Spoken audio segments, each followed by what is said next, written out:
Hey everyone, today we are diving into something huge. It's about more than just recycling or planting trees. We are talking about climate justice. Now you might be wondering, what does that even mean? Isn't climate change just about ice caps and endangered animals? Well, not quite. Climate justice is all about fairness, making sure everyone has a fair shot when it comes to climate change. Because the truth is, climate change doesn't hit everyone equally. People who have done the least to cause it are often hit the hardest. Sounds unfair, right? That's because it is. Let's break it down.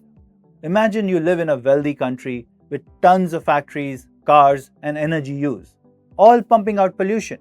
Now think about a smaller, poor country that's barely contributing to pollution. Who do you think feels the effect first? Take Bangladesh, for example. This country's people barely contribute to global carbon emissions, but they're facing extreme flooding, cyclones, and rising sea levels all the time. It's literally destroying lives. Meanwhile, wealthier nations continue their high emissions without facing the same disasters. That's a perfect example of climate injustice. And not just about the big global polluters versus small nations. Even within countries like in Brazil, communities are facing climate injustice. Indigenous communities in the Amazon are seeing their homes destroyed by deforestation and fires, often caused by large-scale businesses looking to profit off the land. These communities protect the forest, but they're also the ones who feel the pain of its destruction. And that's not just harming them, it's hurting all of us. Now let's go to Africa. In Nigeria's Niger Delta, oil companies have been polluting the land and water for decades. The people living there, many of whom rely on fishing and farming, and the natural environment, now deal with contaminated water and health issues. They're on the front lines of climate injustice, even though they contribute very little to the problem. Another thing, policy.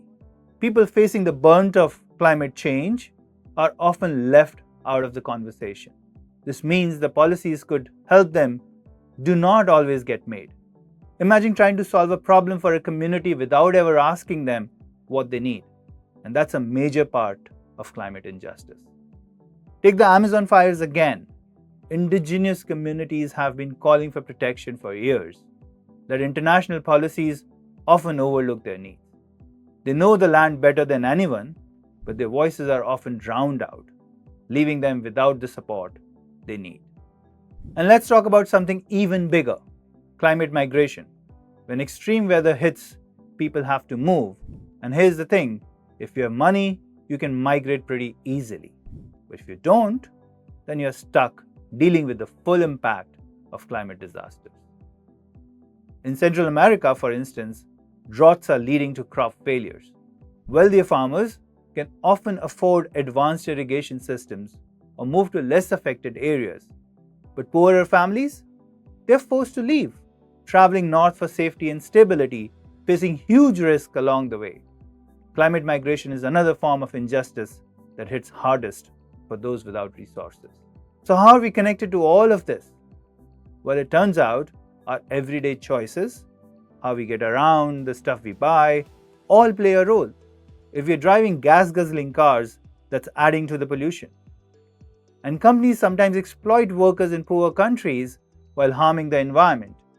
Our choices are tied to their reality.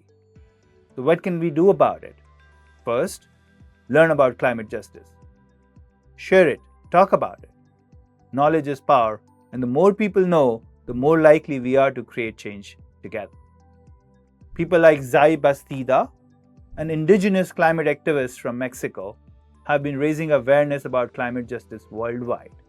They're making this a global conversation, showing that youth voices can make a difference. Next, support projects that directly help people.